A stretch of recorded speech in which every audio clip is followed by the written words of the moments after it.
Hey guys, in this video we'll be going over and analysing some new information about the Golden Saucer, which will be released patch 2.51, February the 24th. Our three sources are Denki Online, Famitsu and 4gamer.net. Of course, the sources are Japanese, but with the help of our friend Google Translator, hopefully we can get some rough translations about the Golden Saucer. If anything, we'll be analysing the new pictures and gathering some speculation about this patch. Firstly, let's discuss GATE. Gates are similar to fates in a way. They stand for Golden Saucer Active Time Event. These are various timed events which occur around the Golden Saucer, which from rough translations appear to happen at set intervals throughout the day. There are 5 gates: Storm, Snort Hunger. This looks like a game of musical statues. We must continue to dance around and stop when the typhoon is about to snort. Special Training, Dance Master. This looks or appears to be your typical Dance Dance Revolution type game, which uses a series of emotes. I could very well be wrong here, as a summary for this event is kind of poor on all three sources, but this is what we can gather from the images that we can see. Rescue, Minion Rescue. In this gate, we'll have to run around through a set course and up a hill to save what appears to be a baby curl minion from the goblin. Gekiso Raptor Transportation. This looks like a sneaking mission type of gate where we will have to deliver a delicate vase to a client, but we must avoid the thieves or the bandits that are wearing raptor skin. And the final gate is Tracking, Skin Changer. In this gate, an imp is supposed to be disguised as an NPC who is meant to be escaping a bounty hunter. It is up to us to discover who the imp has shape-shifted into. Next up, we have some minigames. All of these minigames are what you'd find in your typical arcade center or in a fun fair. Crystal Tower Striker is your classic high striker game where you equip a hammer and try and make the little ball reach the top of the tower with the little bell. Monster Toss is like a basketball type of game.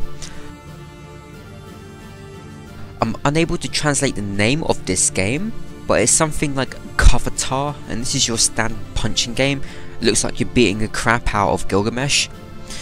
Then we have Moogle Catcher, which looks like one of those annoying vending machines with a little claw, where you have to try and grab yourself a teddy bear, but you end up spending all of your arcade tokens trying to get this specific fluffy one, and then the claw never seems to grab onto the prize. Yeah, that annoying game is making a return here. Of course, there's your Triple Triad. I already expect everyone to know most of the stuff about this game, so here's a few pictures instead of what the game will look like. And finally, what appears to be my favourite activity in the Golden Saucer so far, Chocobo Racing, but more specifically Chocobo Breeding.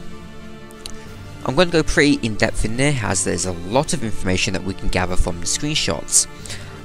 A lot of it will be speculation, but we can gather some pretty strong assumptions on how Chocobo Racing and Chocobo Breeding will work. Firstly, each player will have 2 separate Chocobos.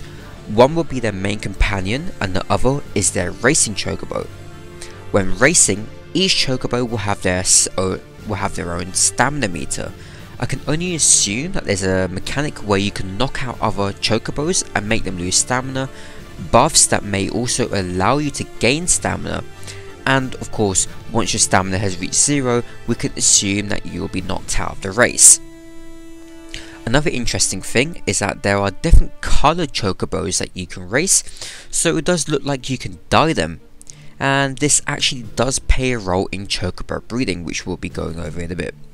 There's also pads on the circuit which appear to increase your speed temporarily, so we can also make assumptions that this is going to be like a mix of Chocobo Racing and Mario Go-Karting.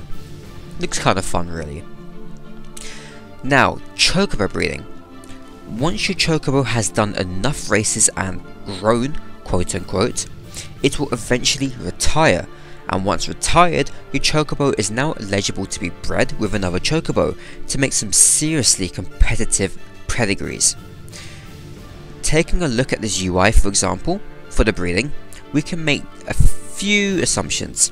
Firstly, the stats being bred over depend on the parents of the Chocobo. You can see that on the pedigree, we can see some stats of each of the parents, and there's also parentage written underneath the stat scores. There is nowhere where we can see the exact scores of the specific Chocobos that we're breeding. So we can assume that you're only going to be breeding or carrying over the stats from each of the parents. Chances are there will be a lot of RNG involved that will be taking place, where you have a certain percentage to breed down stats from either parent down to the new offspring. Underneath, we can see Chocobo's racing ability. It's unknown if our Chocobos can have more than one ability, but if there's only one ability allowed per Chocobo, we can take a very strong guess that passing down of abilities will rely on RNG. Color. Now remember earlier that I said there's going to be multiple different color Chocobos? Well, it also looks like these colors can be bred, and maybe we might be able to mix up colors to try and breed some really unique Chocobos. Unfortunately, I do not understand Japanese, so I cannot comment on the last two options, but we can assume that the grade of both Chocobos breeding will affect the grade of the new offspring. There also seems to be a gill sync for breeding Chocobos. Rewards. Everyone loves rewards. So far, we've only been able to see 4 rewards from the Golden Saucer.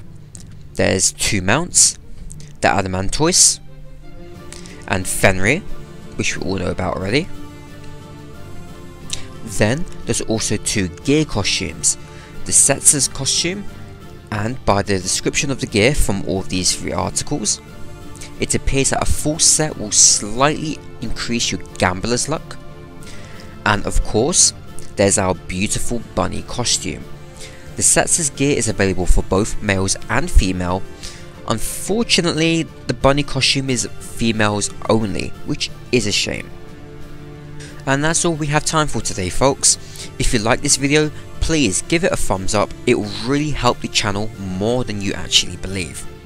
Also, I've now got a Facebook page where we can slowly start building up a little community together.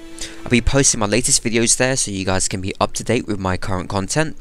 I'll also be sharing my in-game progress. A lot of people actually want to know how I'm progressing in-game.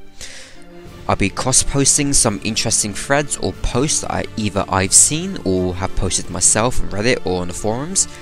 General news about Final Fantasy XIV, and also as a place where I can just interact with you guys daily, where you guys can ask me questions and of course I'll be answering them back.